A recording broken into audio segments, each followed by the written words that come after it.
High, আমি ইথিকা। ইথি story বুকের আরেকটা পাতায় তোমাদের সবাইকে মিষ্টি আমন্ত্রণ।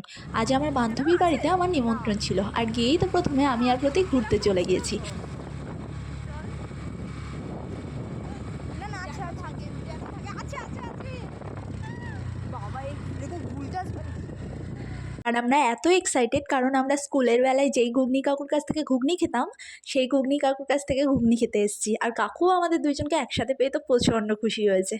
আর তারপর কাকু আমাদেরকে স্পেশাল ঘুগনি বানিয়ে দিল, আর আমরা খুব আনন্দ করে খেলাম। আর তারপর কাকু এই তেঁতুলের চাটনিটা টেস্ট করার জন্য দিয়েছিল, এটাও দারুণ ছিল।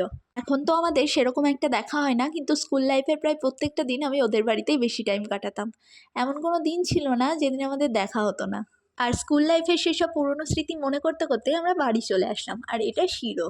এইচএসে টেস্ট এক্সাম দিয়ে আসার পথে আমরা শিরোকে রাস্তায় পেয়েছিলাম, আর তারপর থেকে শিরো ব্রতীদের বাড়িতেই থাকে। আর এই যে এসে দেখি জেঠিমা পোলাও চিকেন সমস্ত কিছু সার্ভ করে দিয়েছে। তারপর আমি আর ব্রতী খেতে বসেও পড়েছি, আর জেঠিমা তো জোর করে করে এত কিছু খাইয়েছে আজকে। আর আমি ওকে বলছিলাম, তুই কীরকম রে, নিজে অতিথি এসছে আর একাই খেয়ে নিচ্ছিস? তারপর ও আমাকে বলছে, খা ভাই।